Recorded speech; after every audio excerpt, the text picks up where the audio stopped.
All right. Happy Friday, everyone. Welcome to our personal finance learning session. Today, we'll be talking about tax planning and the strategies that can be used to diversify away from concentrated stock while deferring capital gains. Previously, these strategies were accessible only through private banks, but now access to them is democratized and more people can use them to manage their portfolio. I wanted to introduce Marcel Mew. Marcel is a certified financial planner and the owner of Simplify Wealth Planning, independent RIA, which Marcel founded to help people with equity compensation and financial planning. Before starting his business, Marcel worked at Cohen & Steers and JP Morgan. Marcel, very excited to have you with us today. Where are you joining us from? Yeah, I'm joining from Austin, Texas. So been in Texas for a couple of years now. Obviously a big tech scene in this area. So certainly a lot of client cases working around equity compensation. But yeah, it's been good. It's good to be back on the learning session. What was that? Where are you originally from? Originally from Ohio. Spent a bunch of time in New York City when I was in the investment industry. But yeah, so been here for a while. Love it. It's going well. But yeah, Awesome. good to be back in a learning session. Yeah, been a little while. So thanks for joining us. Thanks for joining us today. And I wanted to start the conversation with the question for you is why diversification is important, and why do people end up accumulating such large positions and concentrated positions? Yeah, I would say a lot of it boils down to, it can be like a lot of friction and inertia that results in this, right? People are, particularly in tech, public tech, let's call it, maybe focus on that because this session a lot of the times relates to public equities. So a lot of it relates to, people earning RSU comp, they work in tech, they have blackout trading windows, these positions keep piling up. And then, by the time they realize, where things stand, they have these big, giant positions with big tax obligations built in, right?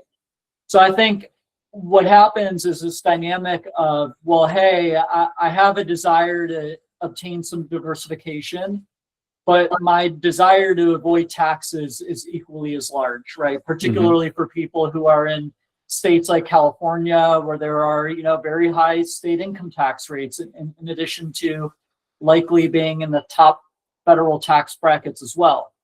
So I think that's kind of what gets us to this point of, hey, I finally come to the realization where, perhaps I need some diversification in my portfolio. Look, the US equity market has done tremendously well in terms of performance for the last 10 to 15 years. And that's great. And for people who didn't diversify, look, they've probably benefited from that.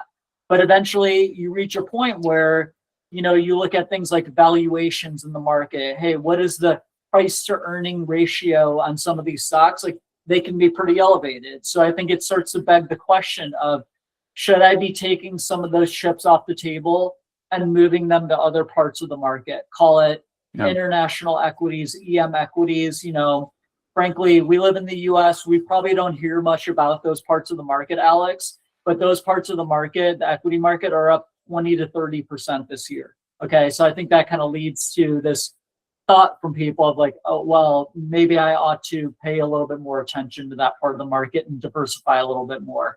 Yeah, and a lot of volatility, right, that comes with owning one single stock also often makes people uncomfortable. So I agree with you.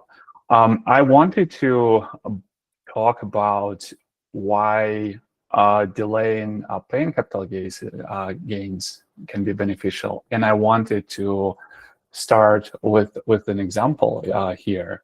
And let me just use the pen. So let's consider an example that we have concentrated stock of current value of $3 million with a cost basis of $1 million. And let's say the expected rate of return is 10%, and the tax rate for the family is 36.1%, which includes 20% federal tax, 3.8% net investment income tax, and also California state tax. So in the first scenario, the family sells their stock right away. In this case, they will pay a tax of $722,000, and their portfolio they will reduce to $2.2 million right away. Then they will invest that money for 10 years. And assuming 10% annual growth rate, their portfolio will be at 5.9, almost $6 million in 10 years. And then after that, they will, let's say if they need to exit the market and sell that, they will again pay the tax, and it's going to be $1.3 million. And their end portfolio value is going to be $4.5 million. Now, if they find a way to delay paying the taxes, so they take that $3 million portfolio and continue investing that, and it will grow to $7.7 million in 10 years. Of course, their tax that they will pay if they exit in 10 years will be higher. It's going to be $2.4 million. But if we subtract that, we will notice that their portfolio end value is going to be $5.3 million. So we are talking about the difference of $735,000. So Marcel, can you help me just understand us, like where this difference is coming from? Like, how did we get additional 735,000 here in this example? Very simply, it's because the compound math is occurring from a larger asset base. That is really why. You are even assuming here, Alex, that the tax rate will be the same down the road, right? And look, nobody knows where tax rates will be. They could be lower, they could be higher, they could be the same. But let's assume in this example they're the same. You see that even in this case, just having that compound benefit of compounding on a larger asset base generates value. That is the key variable here, right? Obviously, if you were to assume that 10 years in the future, that their tax rate is going to be lower because maybe they moved to Florida or Texas or something like that, and assuming the capital gains tax rate regime doesn't change in the US by then, like the number could be much, much larger, the differential that we're seeing here. But just kind of from a purely, hey, is there value in deferring taxes and quantifying what that value is for my portfolio? This is a great representation, because if the cost basis and the current value are very close in nature, there really isn't much of a benefit at all. The larger the spread between the cost basis and the current market value, the greater the benefit there is to deferring the tax bill. And I agree with you. And also in this example, we use the same tax rate, as you say, right? But if we have a tool to delay the taxes, then we actually get that flexibility when we can apply other strategies, right, for tax planning and reduce that effective tax rate in the future. And quite often people just stop working, right? In some cases, and their tax rate goes down in the future. So there's a lot of flexibility with this approach. But that said, I wanted to say that delaying taxes, it shouldn't be used as an excuse to not diversify from a concentrated stock when it's really time to diversify for families. Marcel, I wanted to ask you, so can you walk us through what are the general, like, high-level tools that are available for investors when they deal with concentrated stock positions? Maybe some of them that you use with your clients and find as a good tools. Yeah, of course. I'm going to share my screen here. Give you a better idea of what this looks like. So, you know, there are a variety of tools. Let's put it to you that way. Okay. And I would say that these categories that you see on the top section here sort of encompass what the different tools might look like. Very important distinction is that if you still work for the company where you own the concentrated stock position, it's much more difficult to do some of these things, all right? Because there are insider trading laws that your company very likely follows.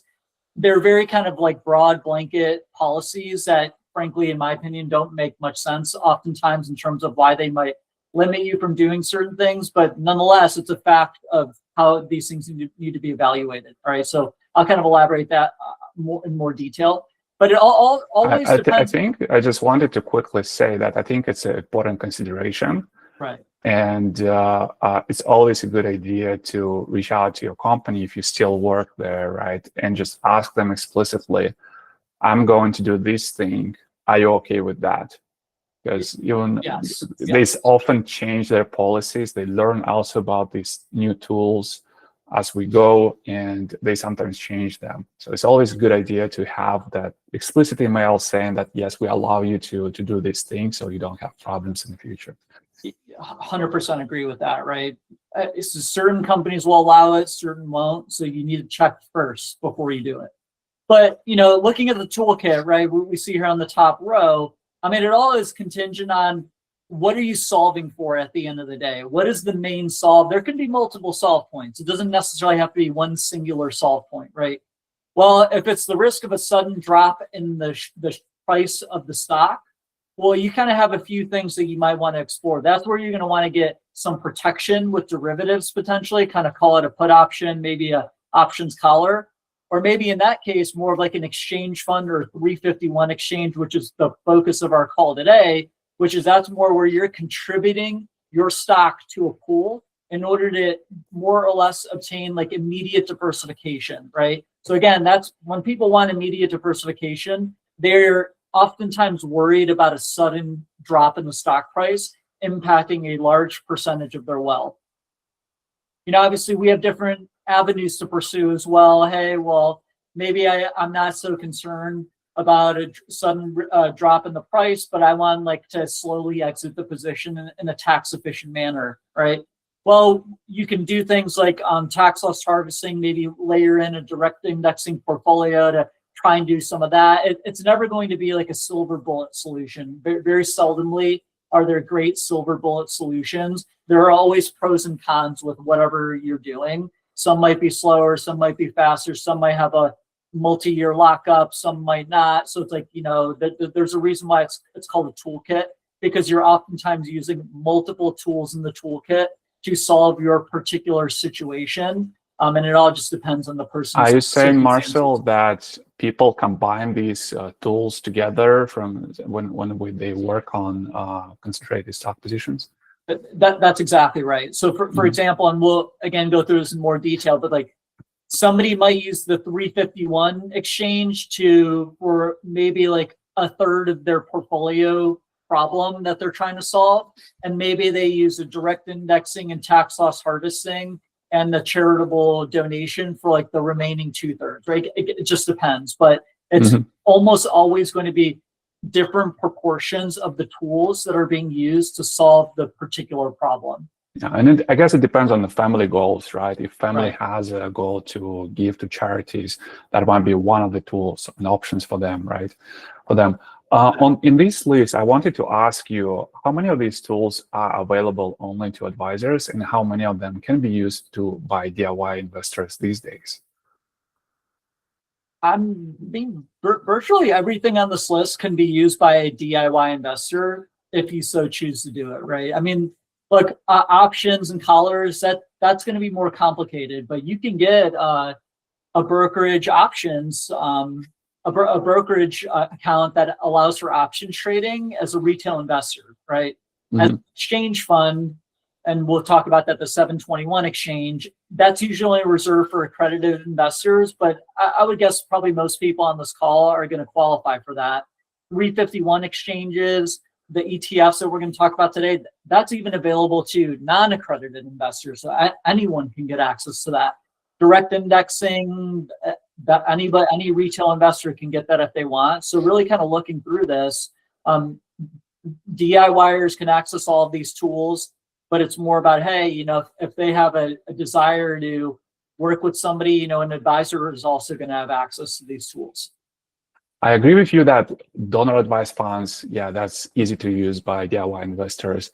But when we look at charitable reminder unit trust, I think it's a high complex setup, and I think it would require a team actually of CFP, CPA, and estate attorney to plan it correctly. And in my view, that's a high complexity setup for many.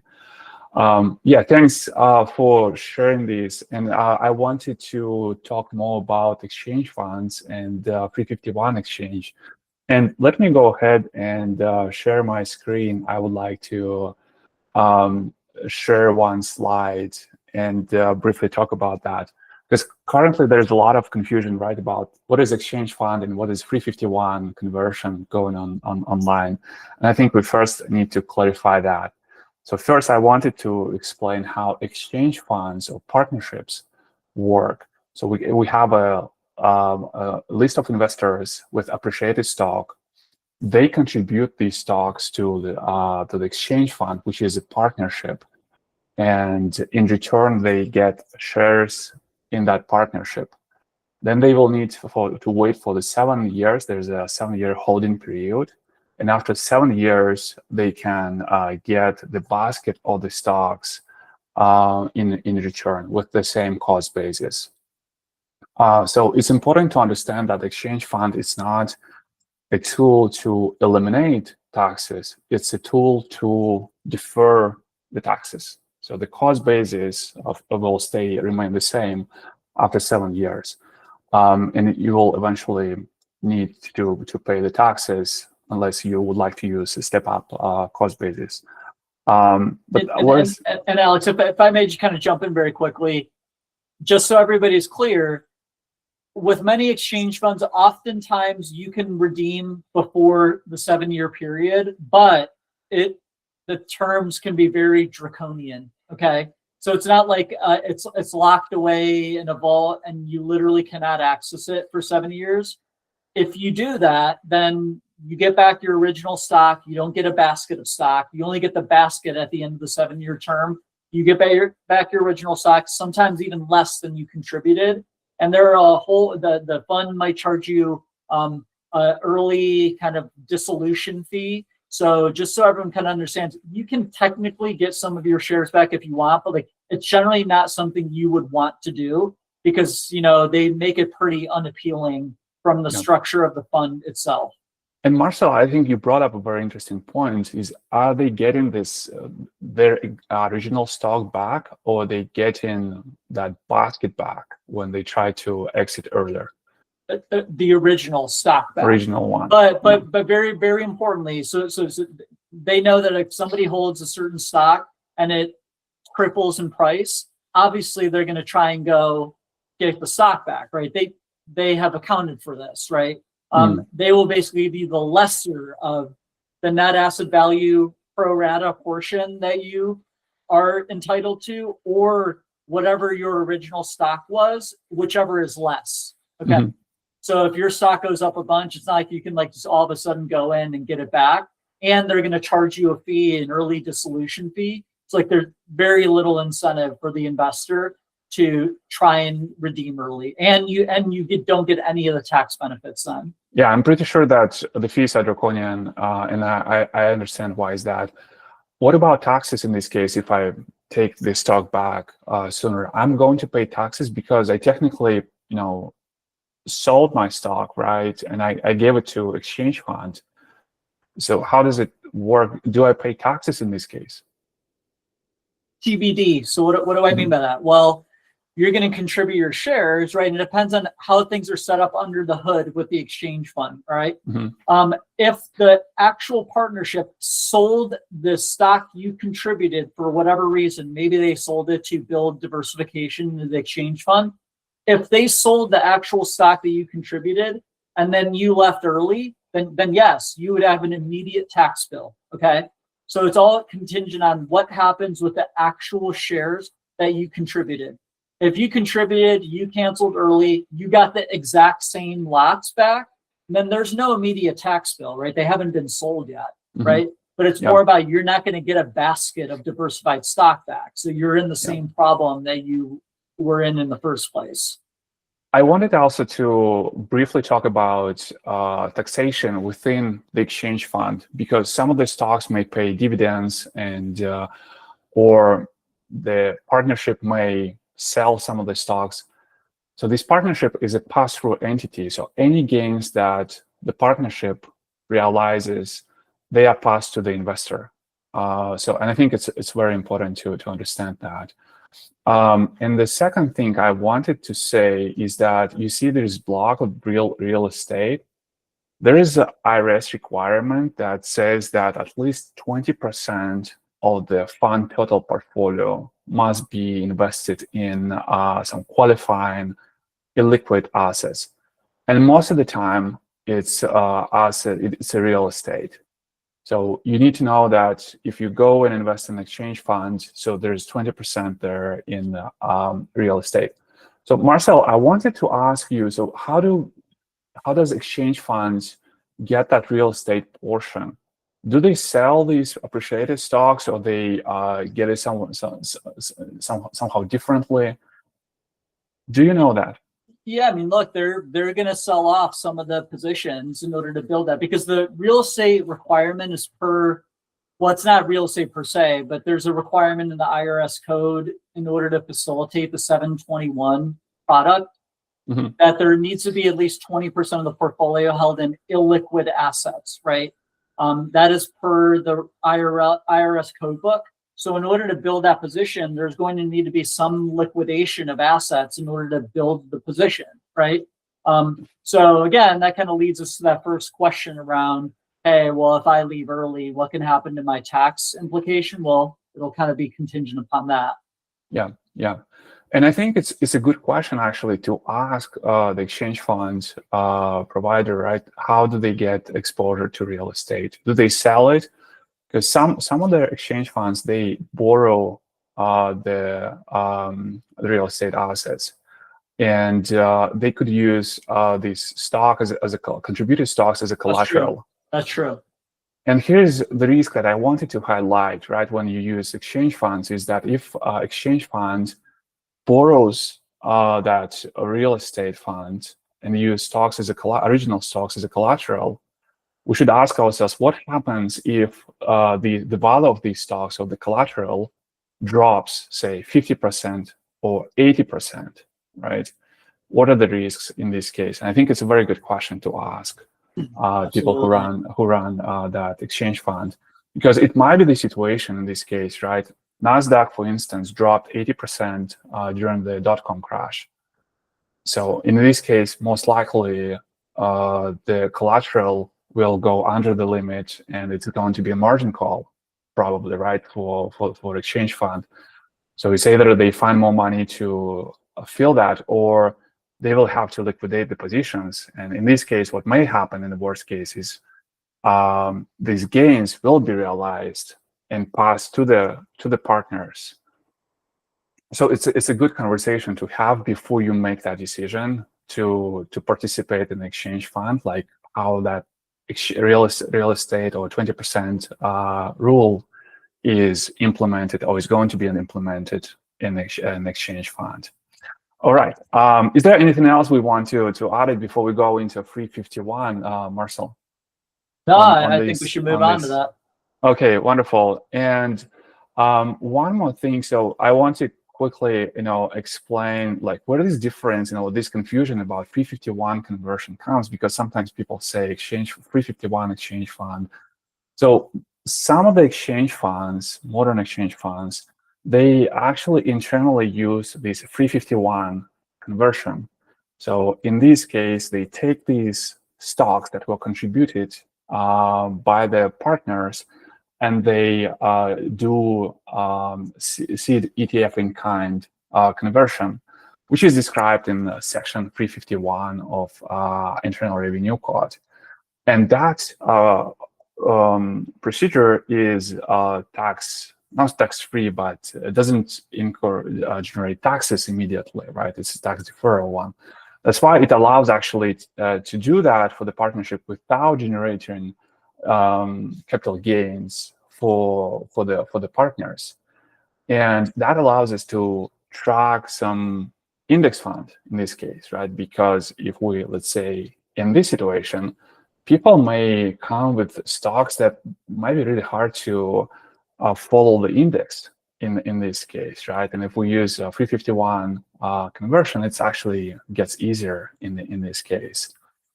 Marcel, what are what are the requirements? Can you talk more about like 351 and like what is that, and help us understand that a little bit better? Yeah, of course. So with the 351 conversion, basically it is the seeding of a publicly traded ETF. All right. So just like any ETF that BlackRock runs or whoever else it might be, Vanguard, BTI, same idea, right? They all start at some point. And there is a provision in the tax code that says, hey, if you follow the right rules, and I'm going to share my screen here as well. Yeah, please go ahead.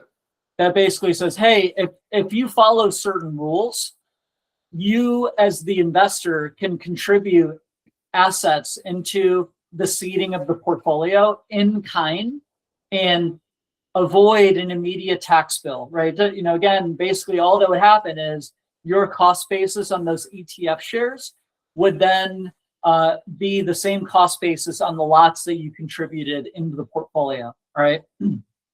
So what does that look like? It's very important. It's much, much different than a broad exchange fund. So think of it this way.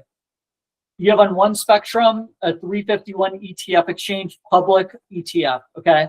On the total other end of the spectrum is a private partnership, which is the classic exchange fund. Then there are certain exchange funds that are like a hybrid of the two, which Alex just showed. And that's kind of, we can get into the detail around that if we need to. But that's the way you should think about it. But a pure 351 exchange ETF portfolio can be used in order to help kind of delay a tax bill, but it's not really well suited for like a large singular concentrated stock position. And the reason for this is there are diversification tests that need to be met in order for it to for your contribution to qualify.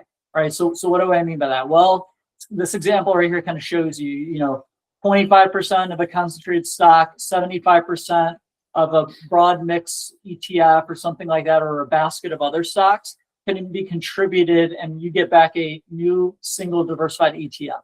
Well, let's kind of walk through a more specific example. All right, in this case, let's say you have a total portfolio of $1 million, which includes all your investments. Let's say that your Google position or something, your largest concentrated position is 300,000, and maybe the total of your 5 largest investments is like 600,000. Let's say they're all single stock. All right.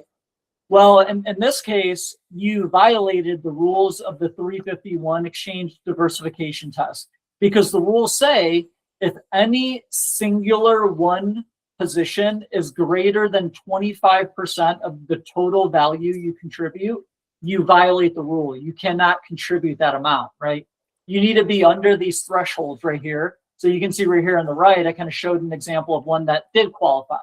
$1 million, maybe your largest position was 220K, and maybe you held a basket of other individual stocks where the sum of the top 5 was lower than 50%. That qualifies for the contribution, okay? So you kind of need to elaborate on this a little bit more in the sense that, well, it's not only individual stocks that you can contribute to do this, right? You can contribute an ETF like BTI or really any other broad ETF, and they will look through the portfolio and all of the underlying holdings. So it's not this is really interesting what you just said, that you actually don't need so many positions, right? You can just contribute ETF, right? Let's say I have a concentrated Google position, and if I give like 75% of just one ETF, you're saying that should satisfy these diversification tests. Is that right? That's okay. Exactly right. So again, you can see here the concentrated position can only make up 25% of the total or less. So this is not really a tool that if 85% of your total net worth is Google stock, like this is maybe going to be one small tool for you to utilize, right? It's helpful in the sense that it is liquid day one. There's no 7-year wait for you to get the tax benefits. That's the benefit of the 351 public ETF exchange, is you can sell it the next day if you really wanted to. That would be kind of pointless, but if something happened in your life and you needed liquidity a short time after doing it, you can get it, right? So That's kind of one of the primary benefits of that. So you mentioned this benefit, right? That we don't need to wait for 7 years. We have that liquidity, right? If we go with 351 conversion straight. But why don't I just use exchange fund? Is there any other benefits to use 351 exchange?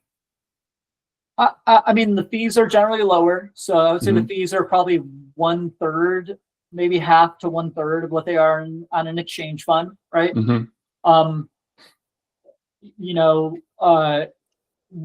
we briefly talk a little bit more about the fees, and just can you give us an idea, like what are the fees in exchange funds and what are the typical fees in 351 exchange? So how much, I'm just trying to understand, people can save if they go directly with 351 exchange. Yeah, so many of the well-known 351 launching ETFs, so Cambria is one of the big asset managers that does it. Alpha Architect is another. I've generally seen fees around call it 20 to 40 basis points on the ETF. Like 0.2%, right? And 0.25%. 0.4 of 1%. The idea being that these are not ETFs that they're trying to add alpha. They are primarily passive ETFs.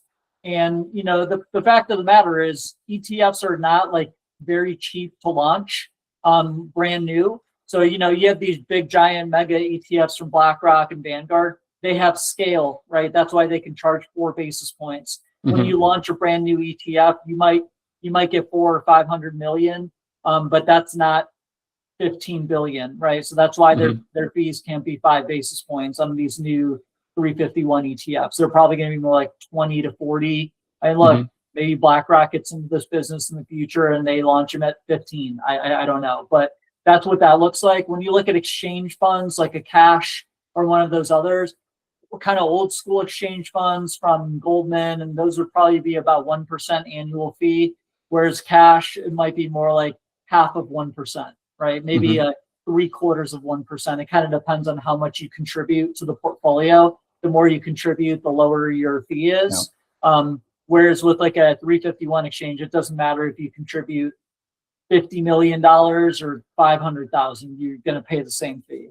Okay, that makes sense. I see that with 351 exchange, I can actually pay less in fees, right? But there's a strict diversification test, which I might not pass, right? If I have a really large concentrated stock position in this case. Right. I mean, look, most people are going to be able to slide some component of their concentrated stock position in a 351 exchange, but it probably won't fully solve their problem, right? So that's kind of where it lies, is if you have a semi-diversified portfolio that's still not ideally what you want it to be, a 351 exchange might be the only tool you need, maybe, right?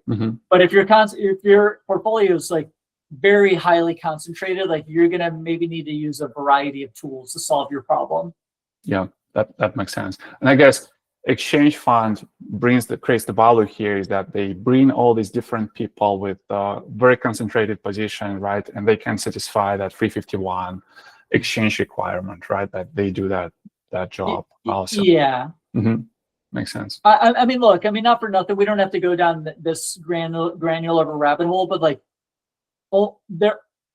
cash, for example, they've run different exchange funds. Some use the 351, some do not. So we just need to understand that, right? And really, you have only funds where you're a qualified purchaser, meaning you have 5 million or more of total investable assets. Not that you invest in the fund itself, but that your net worth of investments. Only people that have that can be invested in the cash fund that uses the 351 under the hood, right? Doesn't matter that much in the grand scheme of things, but people kind of need to understand that. What about 351 exchange? Do I need to be accredited investor for that, or have a net worth of 5 million plus to participate in that? So you don't, right? So there's no requirement that says you need to be an accredited investor. So a lot of it is contingent on what are the requirements from the asset manager themselves, Cambria, Alpha Architect, so on and so forth. they're kind of starting to loosen these up a little bit. So when they first started doing these in 2025 is sort of when they started coming to the forefront. They were both quoting like $1 million minimum investment per client, right? Okay. That's why for some people, if they went through an advisor could aggregate it across clients. If you came in direct as a retail investor, you would have to meet that threshold on your own. Yeah. Now, but now, Alex, Alpha Architect in particular, they're saying, hey, if you custody with Schwab as a retail investor, we've dropped our minimum to 150,000, right? Okay. Which is pretty close actually to cash, right? 100,000 minimum investment. Right. So pretty similar in that respect. I mean, I suspect that Cambria will also reduce their minimum. They've been saying they're looking to do that. It's more of a operational challenge than any sort of like legal constraint that they have. Yeah, we talked about the minimums, and that was one of the questions that people submitted before the session. Another question was about drawbacks of the method. I mean, 351. Can you think of any drawbacks here? I mean, I would say the drawback is maybe it doesn't fully solve your problem, right? If you have a big, very high percentage of your net worth position, like, you're going to need to do multiple things, right? If you want to make it, I mean, because these things are like operationally complex. So it's like, if you have to use both the 351 and an exchange fund, like, do you maybe opt to just do the exchange fund? Because rather than having to do all these different things at once, the exchange fund, if you don't need the liquidity for 7 years and you can withstand no liquidity for 7 years, like, it's probably just easier for you, right? But if you need some liquidity, then possibly going both routes might be merited for your situation. Yeah, I know that some exchange funds, they reduce the fees after the 7-year lockup period. And it seems like they're making them very close to 351 ETFs. Are they making any money in this case after 7 years? So they just enroll you into these ETFs and you're basically on your own. So how does it work? Yeah, I mean, like that has always been my understanding, is that once the term is up, right, and they've done their service as the exchange fund provider, then you reserve the right to take the basket of shares and hang on to them in your brokerage portfolio, or you could even do a 351 yourself, right? Maybe they might help facilitate it on your behalf, because my understanding is like a cash, they work very closely with Alpha Architect now, which is why they have the 351 under the hood of many of their exchange funds. There will probably be a relationship where they help kind of execute that on behalf of investors and earn some sort of money from that particular kind of referral, if you will. Cash isn't that old. They've only been around for couple of years, so we haven't even reached the end of a 7-year term yet. But I suspect something like that will probably happen. Do you know if there are any additional risks when people invest in these ETFs? Like a 351 exchange ETF? 351. I mean, look, so I have a chart here. Like, I would say these are risks that it's going to seem obvious when I walk through it, but like maybe the first one isn't, but like it's probably going to be like a 6-week process. All right. It's not going to be like, hey, I reach out to them and bing, bang, boom, I'm done. Like they calendarize out when these launches are going to be happening, right? They can't launch a new ETF every week. So there's going to be like a 6-week process where they're taking indications of interest, onboarding, trading freeze. You need to look at your tax lot details. There then starts to be some like tax and reporting risk, right? Hey, were like the tax documents properly handled? Because you need to look at that very closely. You don't want to assume that something was inadvertently marked on your tax paperwork and says that you actually sold the position when you didn't, right? I mean, look, these processes are new, so you want to pay extra close attention to these things. From an investment standpoint, like you're still at risk while you're waiting, right? So if you say, hey, I've indicated my interest and my risk of whatever stock declining in value has been eliminated, like that's not how it works, right? Your risk is not eliminated until you have seeded that portfolio, right? So I think that's, you're going to pay fees, right? You own a Google stock, there's no fees. You own BTI, it's, basically zero in fees. Whereas you own these 351 ETF portfolios, like it might be like 0.2% of a fee or 0.4%. Yeah. And do you know if we really need to wait for launch of new ETF every time? Can we join the existing ETF and participate in that?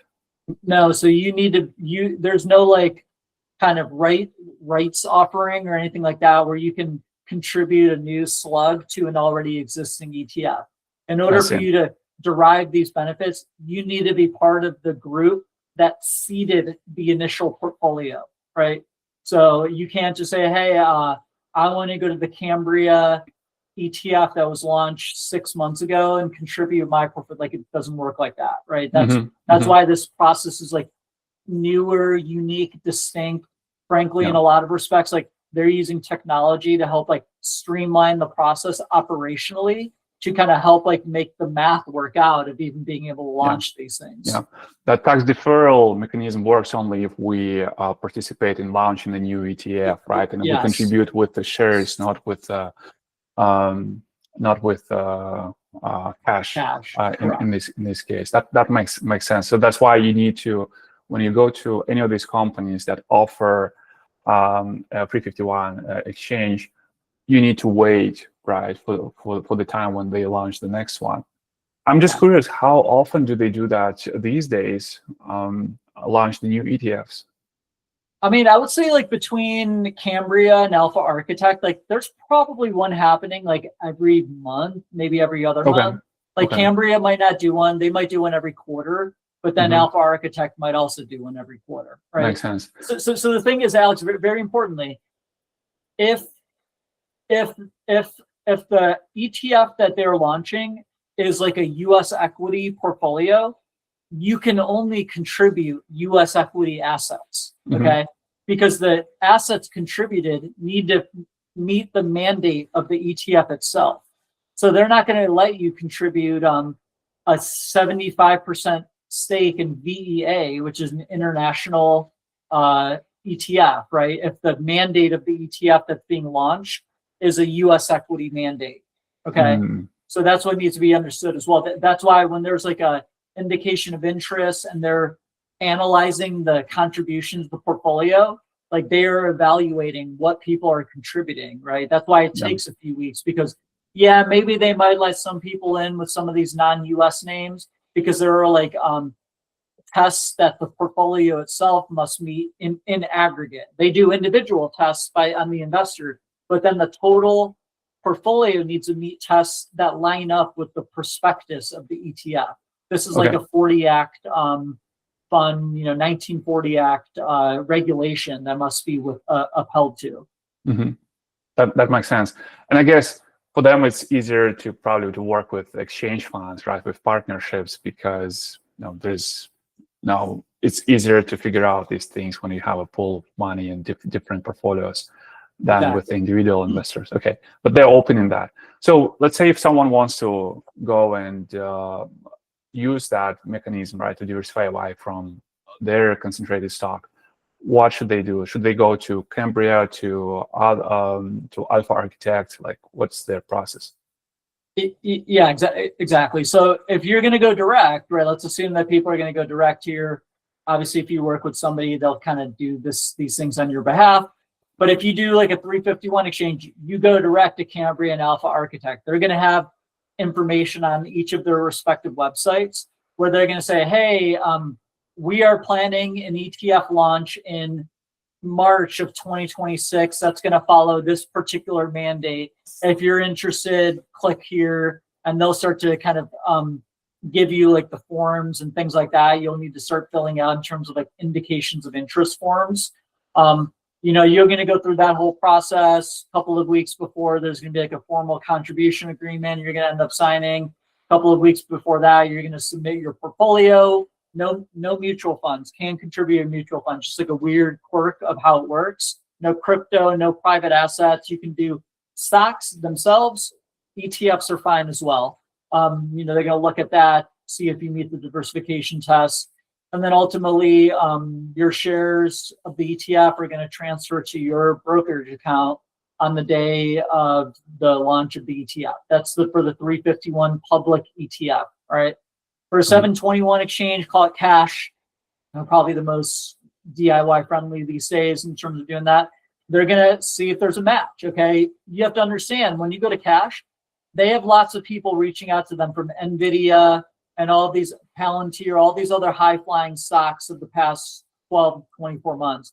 You might need, if you're an NVIDIA person, and you might need to wait a couple of funds to get in, right? They have a waiting list for certain names, because they're trying to build a portfolio that mimics like a NASDAQ 100 index. And if they have too much of one particular company, they have to cap it out. You're going to have to wait. All right. So that's one thing you need to know. It's not like you reach out to cash and you're in on the next one for sure. It doesn't work like that. With cash, so you're going to reach out to them. They have an instant matching. They can tell you real time sort of if they're going to be able to absorb your contribution or not.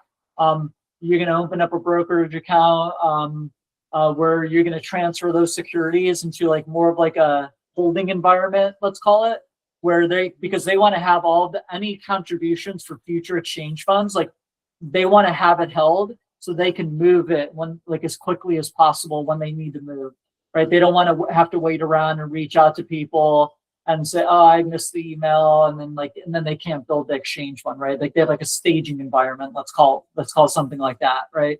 You sign the docs, the fund closes, you get your partnership interest. That's kind of what it looks like. Both of these processes are going to take multiple weeks. The exchange fund, the 721 with cash, that might take multiple months if you're trying to contribute a name that is like very highly in demand, or they just have lots of it. Mm-hmm. And when it comes to partnerships, right? The partner is going to receive a K1 form every year, right? Yes. How does it affect filling their taxes? Because I know that I mean, K1 is just so slow and makes things harder. Just wonder. Yeah, I mean, your tax work is going to be more complicated. If you have somebody else do your taxes, it's going to be more expensive, right? Yeah. It's, I mean, is it going to be like tremendously more expensive? Probably not, but it's like, it becomes a little bit more of a hassle. Sometimes K1s don't come out till April. You might need to file an extension, so it just makes it a little bit more of a slog, let's call it, to go through taxes. I wanted also to ask you, how does it fit into the portfolio construction approach, right? When you have clients contributing into exchange fund, into doing the 351 conversions, how is like risk management is done and portfolio construction for your clients in this case? Yeah, I mean, I think you need to look at it like holistically. So, you might have a partnership in an exchange fund, but like it's basically a U.S. equity position for all intents and purposes.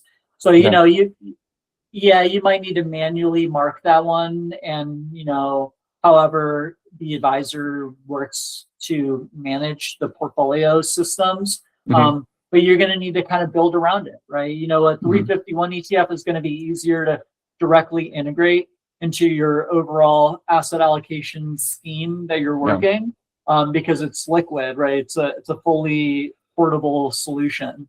I guess the exchange funds that do 351 conversion, they follow some index, right?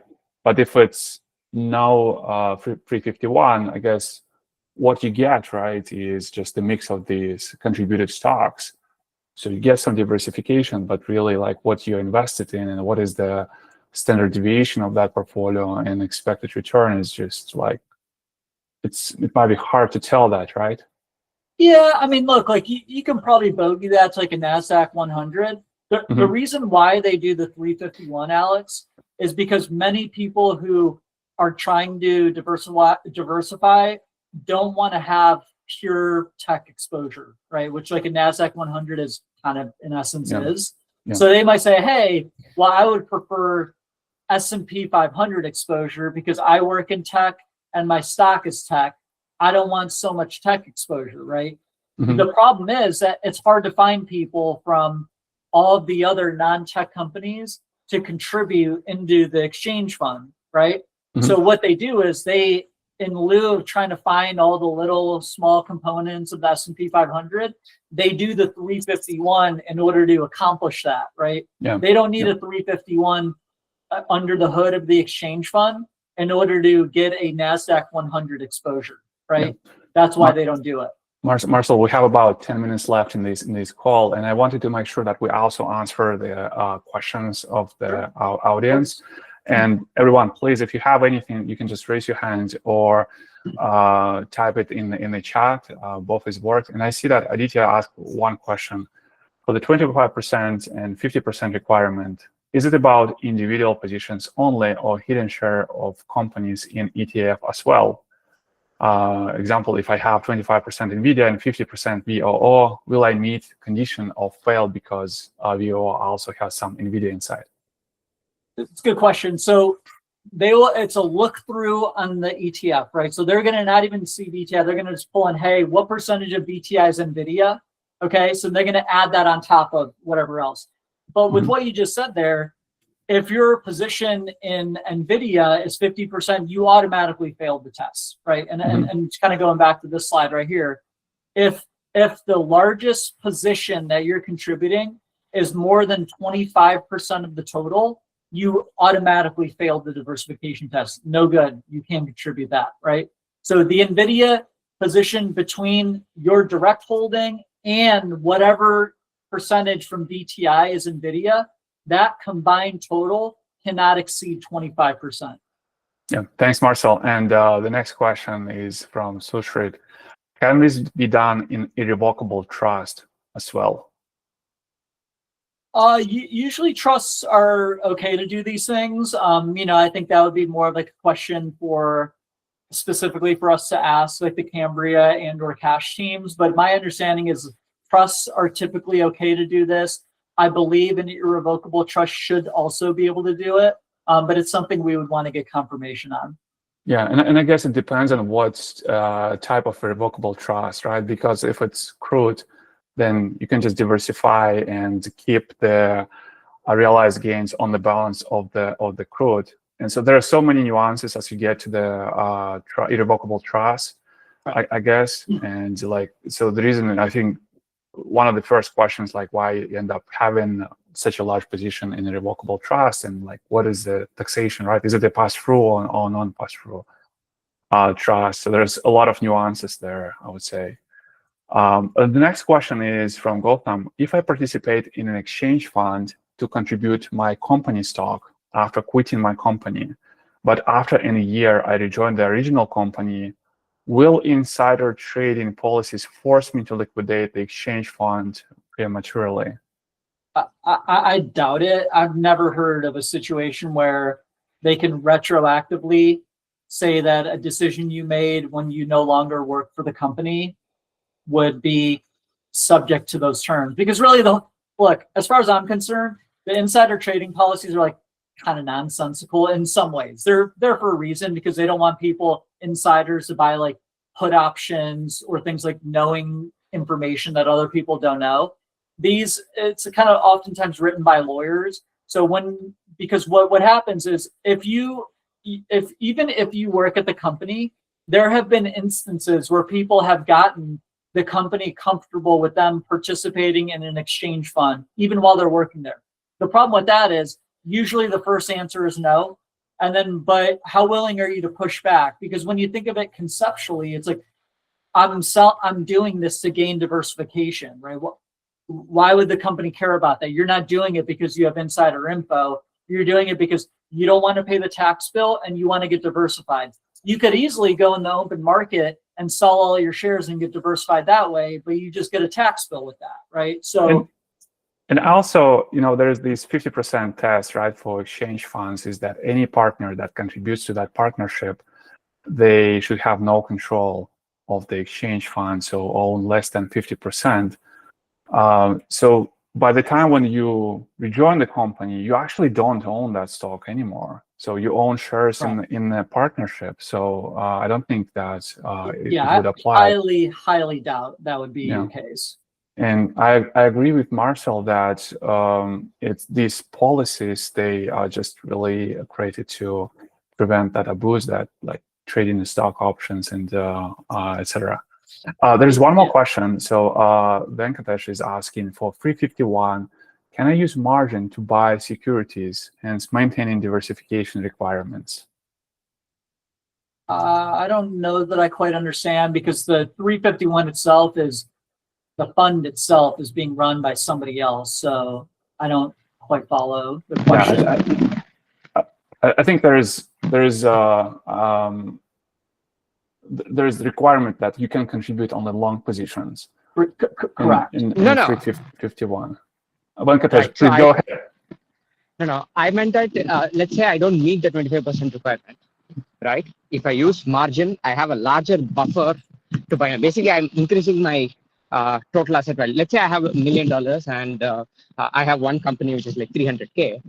Now, if I take 200K margin and buy some other stock with it, now my total asset value is 1.2M, of which I have 300K of one stock, and hence I meet the 25% criteria.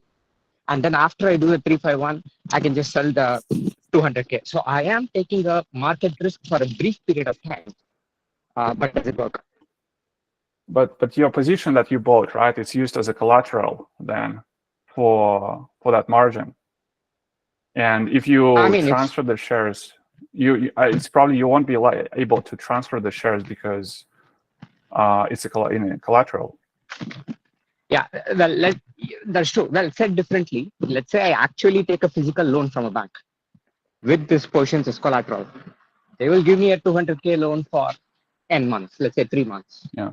And then I do this 351 conversion and then sell the additional. I think it depends on the agreement with your agreement with the bank, right? But bank might be not happy if their collateral goes somewhere that they don't control. Yeah, I suspect that's probably correct. Yeah, it's probably a better question for your bank and for institution that will give you that margin. But the main question would be, are they comfortable that you do something with the collateral after that? We have maybe a couple of minutes left, and there are a few more questions. So Kieran is asking, related but off topic, since the goal here is diversification without tax impact, how does this compare to using deferred sales trust instead? Pros and cons. I'm not sure I understand what is deferred sales trust. Marcel, do you know that? I'm not quite sure what the question is either. Yeah, Kieran, maybe you can go ahead and just clarify and help us understand your question a little bit better. Yeah, sure. So the way I understood deferred sales trust is it's kind of a vehicle that allows you to transfer your assets to a third party that creates this trust for you, and you take payments out of it on regular basis. Are you talking about CRUD, charitable reminder unit trust? No, it's literally called deferred sales trust. So if you just I'm not familiar with that. Yeah, it's a very obscure kind of a financial element, right? It came up in my research as I was doing and talking to folks. It came up as a way to where you contribute whatever you want right now, and you take a pre-decided benefit over a long period. So every year you would have to sell a certain amount of assets. So you only get taxed when you sell those assets. You don't get taxed. Right? So that's the way I understood the deferred. I'm personally not familiar with that. What you described sounds very close to charitable reminder unit trust, but it might be a very different thing for sure. Marcel, maybe you know something about that. I don't, but I do have to hop, Alex, to another meeting. But it was great to kind of be on with everyone. Yeah, looking forward to doing one in the future. Yeah, Marcel, thank you for joining us and talking about 351 conversion. Enjoy the rest of your day, and bye. All right, thanks. Yeah, thanks, everyone. Thanks, everyone. Bye. Bye.